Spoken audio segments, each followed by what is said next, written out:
right, guys, this is Crazy Kev here, and I'm here with Keith Speed. Keith, how you doing? Good, man. How you doing? Doing good, man. Can't complain. And Keith, man, it's been a little bit since we've seen you in the cage. Talk to us a little bit about how training's been, and maybe when we can see you back in there. Training's been good. Can't complain about that. I took a little time off to work actually. Had to make some money. It's part of the game. Hopefully I'll be back in there soon. I've been talking to CFFC and I'm hoping to get back in there in around July, hopefully. That'd be nice. That'd be nice. CFFC is pretty local to me. I'm from Philadelphia, so it would definitely be nice to have you back in there. And with that being said, man, do you happen to have any names or any eyes you're looking at the moment, or no? No, not yet. They just gave me the date. Said that one's in Tampa, and I'm just waiting to hear back. Let's go. Now, another interesting matchup I thought you had, man, was that bare knuckle fight with Crazy Horse Bennett, man. Can you talk to us a little bit about that matchup and what that was kind of like?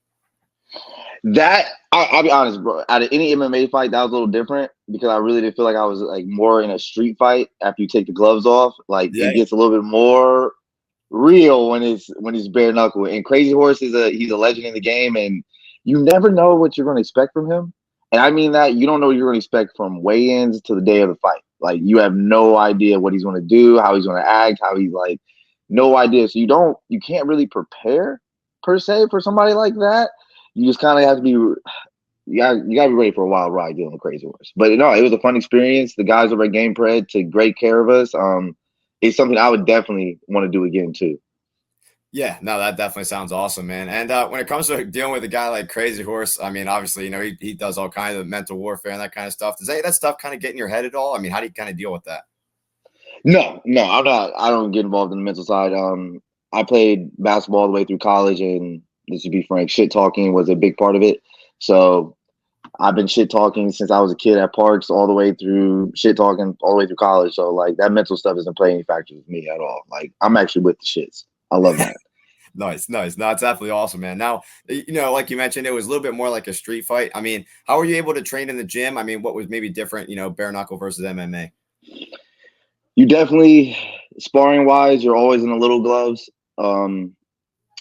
You try to prepare your hands as much as possible, but really, I took that fight in like 3 weeks' notice.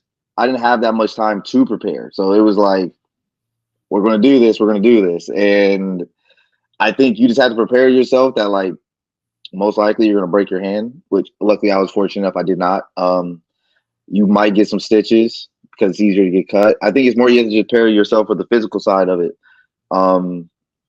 But it's like I said, it's definitely different because you got to strengthen your hands a little bit. You got to hit the bag, do some push-ups, something, just to make you feel like your hand can survive punching somebody else's skull.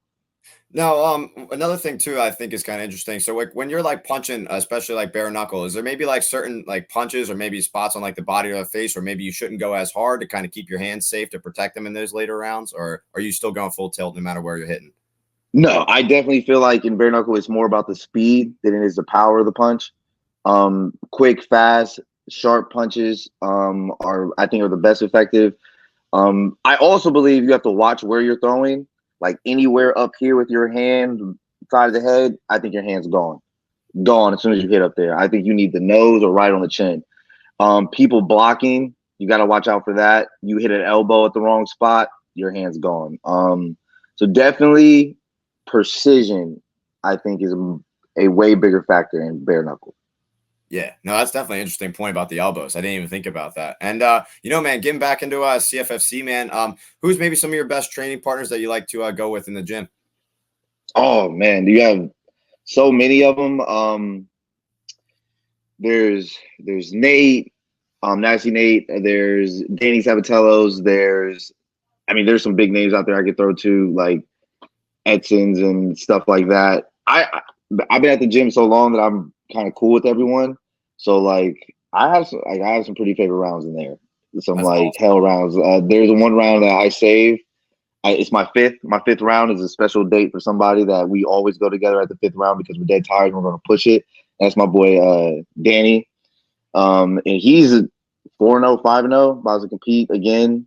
Should probably be getting his call up soon, but he's my special fifth round for sure.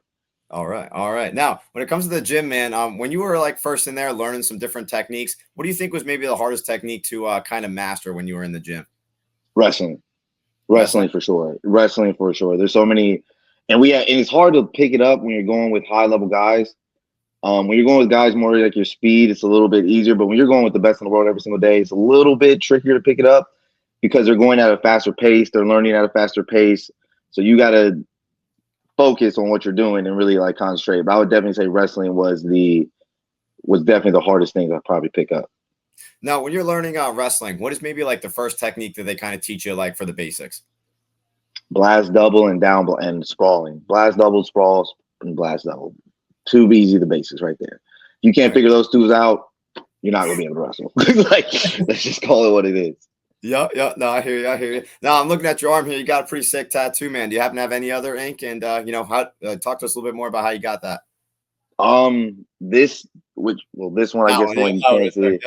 Yeah, though this one wraps all the way around from my arm down to my chest, down through my rib cage. I have more, as you can see, on another sleeve with another chest piece, a back piece. Yeah, like I'm addicted to tattoos, honestly. Even though it's been a minute since I've been in the table getting some ink, which I do need some. I'm feeling like a crackhead, but I would say my most meaningful ones are the ones you can't actually see at the moment. The one on my back and probably this. Nope, sorry. This side of my body, just because it's more family based. It has more meaning behind it. Like every little picture means someone special to me. So I would definitely say the right side of my body is probably my more intimate side of me. Very nice, very nice. Now, is there a certain guy where you go to get your tattoos done? I mean, or you kind of go back and forth to maybe different places? I had a guy that I was back at home in Ohio that I went to. I've also been tatted in when I was up in school in New Hampshire, out in college. And as of right now, there's not somebody I go to specifically. There is someone I would like to get tattooed by. That's my good friend Derb Morrison from Hell City Tattoos. I would love to get a Derb tattoo. Love to get a Derb tattoo, but we're gonna work on that. He's a little busy at the moment. Okay, very nice, man. And yeah, man, when it comes to just like fighting in general, what do you think is maybe the toughest part about fighting? Cutting weight, for Cutting sure. weight? Cutting weight, staying disciplined, just cutting weight. That's the most difficult part. I don't think the fights themselves are that hard. They're normally fun. They're normally faster than what you actually think too. Once you're in there, it's like a split second, it's over. But I would definitely say the hardest part about fighting is the weight cut. Very nice, very nice. Now, what exactly do you kind of do to get those pounds off you before you're getting in there for the cage fight? Are we talking about the week of or like the day of? Yeah, like week of, just just getting ready. Week of, there's a lot of water loading, so you're going to end up drinking like two or 3 gallons, and then it's kind of like tapers down. You go from 2 gallons or 2 to 3 to 2 to 1.5 to 1, or maybe just a liter. And after that, your diet gets a real slim pickings. You got like chicken, you got avocados, you got certain little things that help just go through your body. But I think the water load is probably like the biggest thing, because at the end of it, you really just want to sweat. So you want enough water in there for you to sweat out. And I think, yeah, the water loading is for sure like the biggest thing you need a fight week. Very nice, very nice. Now, before you got on this interview, you were talking to me a little bit about your dogs, man. What kind of dogs you got? So I have a pit lab mix, and then in all honesty, I have a little shit. I have a friend. It's a little dog, bro. I've never been a fan of little dogs. She is mine now. I had a friend actually that was living with me, and they kind of like vanished and left their dog. So I was a new dog owner when it came to that. And I will tell you this, bro. I do love my little dog. Okay, I love my little dog, but now that I've had one, little dog, little brain. Like, she's cute. She does a lot of cute little things, but like she doesn't listen for nothing. Like, she's a real woman, bro. A real woman. She does not listen to shit. Period. That's hilarious. That's hilarious. Now, when it comes to just like training stuff, man, in the gym, what kind of music you like to listen to, man, when you're in there? In the gym? Yeah. When I'm warming up, I mean, I'm pretty much doing hip hop for the most part. Like, that's just me. It reminds me of basketball, like getting ready in warm ups. It does vary. Like, I'll go all the way from new age, little baby, but then again, there's a part of me that will go all the way to like Motown stuff. because this reminds me of my parents. And like next thing I know, like those little jams hit, and I can't help but to start like dancing a little bit. But then I get yelled at for dancing while I'm warming up. So, but for the most part, yeah, it's pretty much hip hop, some old school Motown stuff like that. Very nice, very nice. Now, when you're in the gym, and obviously you mentioned you train with a bunch of beasts at your gym. How do you kind of earn respect at your gym? Don't be soft. Don't be soft. If you let them bully you, that's how you get respect, bro. I'm dead serious. It's not Oh like yeah, I'm not trying to tell anybody to go in there and kill people, but yeah, you gotta stay. You gotta stand on 10 toes in there. Like there ain't no being a little pussy. The more you act like a little pussy, you're not gonna survive there. And I would tell that to anybody, especially American Top Team. It is not for the weak of heart. You're coming in there. You're coming in there to work. You're coming in there to bang. You're coming in there to push yourself, and you got to help push some of the other guys, even when it's not your time. There's some high level guys getting ready for fights. So if you're not ready for that, it's going to be a rough go for you. yeah, yeah. No, it definitely sounds like it. Now, when you're in there, just training and stuff, what is maybe some of the best advice you maybe got from either a fighter or a coach? Ooh, there's so many little gems that's been dropped. I would man, what's a good one? What's a good one? DP told me one time, we were sitting there in a sauna and we were talking, and he was just like, hey, bro, like the nerves, everyone has them, they never go away. And the real fight doesn't start till round two. He's like, everybody's, hyped up around one, got the adrenaline going, all that great stuff. He's like, when round two starts, that's when the real fight starts. Because that's when you start to see like who's the more technical guy. This isn't just, like I said, it's not just adrenaline. It's not just like we just started raw. It's like, no, we got to actually stick to the game plan. We got to actually focus in and dial in on what you have to do to win the fight. And I thought that advice was like great because sometimes you do get a little overworked up when the fight first starts. And when you're able to like calm down and see like, hey, bro, we got 15 minutes of work, it kind of just gets a little easier after that point. Yeah, yeah, no, that definitely makes sense, man. And I definitely feel like that's some solid advice because I definitely feel like that's a good point. Once that second round hits, you can definitely see a difference. And with that being said, what do you typically do to get your cardio on point? Man, like I told you, bro, I played basketball my whole life. Yep. So like there's a lot of running. There's a lot of Keith, chase the fast guy, get chased by the fast guy. So personally, I hate running. But I will hop on a bike with you. No problem. You want to bike 20, 30 miles? Like we can do that. I just don't want to run. Like I don't want to hit the pavement. I don't want to do none of that. But biking for sure is something I learned to appreciate, especially down here in Florida. You go to the beach, you got the beautiful scenery, the beautiful women that you're riding by. Like it makes it worth the bike ride. Okay, okay. Now, like you mentioned, you're playing a little bit of basketball, man. Is there anybody in your gym that you like to play against one-on-one, or maybe somebody you have played against one-on-one in basketball? so, I haven't played against too many of the guys. A couple of the guys that were at the gym that aren't at the gym anymore, we played against each other. I have some friends talking a little shit. I do. Okay. And they are not basketball players. I love them, but they are not basketball players. These are wrestlers and fighters, bro. But they be sitting there. They do talk a good game. They do. But I'll be like, hey, bro, I'm saying, we get on that basketball court. I'm the one with the black belt. Just realize that, bro. Like I turn into I'm that guy. So, but a lot of the guys just talk shit. I haven't get a lot of time to play with them, but how can you when they got fights coming up? Nobody wants to risk getting injured. So it's a couple of guys playing. I'm gonna get them out there one day, and it's gonna be fun. Yeah, no, we're looking forward to it. And I'm just curious too. Khabib used to do like those videos with like the basketball. They were like wrestling with each other and stuff. Have you happened to seen that? And if so, what's maybe your opinion on that? Yeah, I've seen those videos. No, I'm not. I'm not shooting a jump shot and then getting suplex. Like, absolutely not. Like, no, we might as well play. What was it back in the day with the trampoline, and they were like doing like the football stuff? You know what I'm talking about? I don't know. No. Bro, they used to have. I forget what it's called, but they used to have a league where you wore football pads and they had like these giant trampolines on the mat too, where you could like jump, like you could jump off of them and like dunk. Slam ball. That's what it's called. Yeah, bro. It's like that. It's like that. Like, I'm good. Like slam ball like looks fun because you can like dunk, but like, nah, bro. I'm good. Like that's how you start fights. You gonna sit there and football tackle me while I'm in the middle of a jump shot? Nah, bro. We're gonna fight. So I'm good on that game. The Russians can keep that. Yeah, man. No, I definitely hear you there. No, slam ball. That's awesome. I'm glad you brought that up. I definitely know what you're talking about now. And with that being said, man, what's maybe your favorite basketball memory you have? Whoo, whoo, brother, you're excellent. Whoo, man. There's a lot. There is a memory of myself or memory of like a Just in favorite general, player. whatever you can think of, I guess. You know what I mean? Bro, and Allen Iverson stepped over Teron Lue after crossing him over against the Lakers. I understand that they lost that series, but watch, bro. Allen Iverson stepping over Teron Lue was like one of my like favorite moments. Like that man was a dog for that. Dog. Um, him, and I would definitely probably say LeBron's first ring.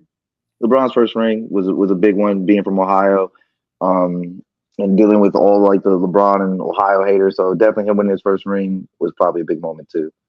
Very nice, very nice. Now, with that being said, man, what about maybe your favorite basketball memory that you had from playing?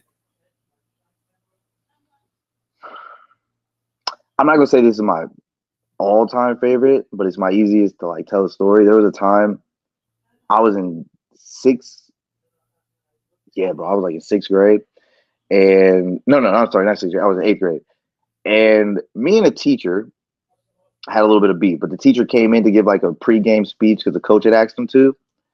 During that time, I ended up hitting like the game winner in the corner, and I kid you not, like the teacher was standing in the doorway, like right behind me as I got the ball and I shot it. And he was out. The gym was quiet, but I could literally hear him be like, "He's like, he got it," and then it was, and like the whole gym goes nuts. So like that was like a good moment, and like, and honestly, after that, the teacher kind of wrote me like an apology letter in a sense, like just being like, hey, bro, like I think we get off on the wrong foot, blah, blah, blah, blah. And I think that was like a good memory. Like basketball brought two people together that most likely wasn't going to be cool whatsoever. That's awesome. No, that's definitely a good memory, man. And with that being said, I mentioned before I'm a Taekwondo instructor. I've been teaching for 6 years. I've been training for 19 years. So I just love martial arts and love what I do. And with that being said, man, what's maybe some good advice you could give to the guys that have in my gym to keep on coming in, to keep on getting better and better every single day? Just stay the course. That's really it. That's the biggest thing. I think keep showing up. You will always improve. I understand that. Like I said, bro, I play basketball, so coming into martial arts and combative sports in general was a whole new experience for me. It's like learning something as a kid. Some people have been doing stuff, jujitsu, boxing, other sports since they were a kid, bro. Their bodies developed to it, their mental has developed to it. You have to keep coming and you have to keep showing up and putting in the work. I think that's the best advice. I do think, which I'm not saying for them to leave your gym at all. What I'm saying is for them to explore martial arts, all forms of martial arts, Oh, yeah. just to find out what they like see, like they don't know because they haven't experienced. So I think that the best advice I would give is show up and try new things. Don't be scared to get embarrassed. Don't be scared to start over. Don't be scared to essentially, quote unquote, get beat up, but you're not really getting beat up because it's friendly. But yeah, just don't be scared to put yourself out there. Try something new.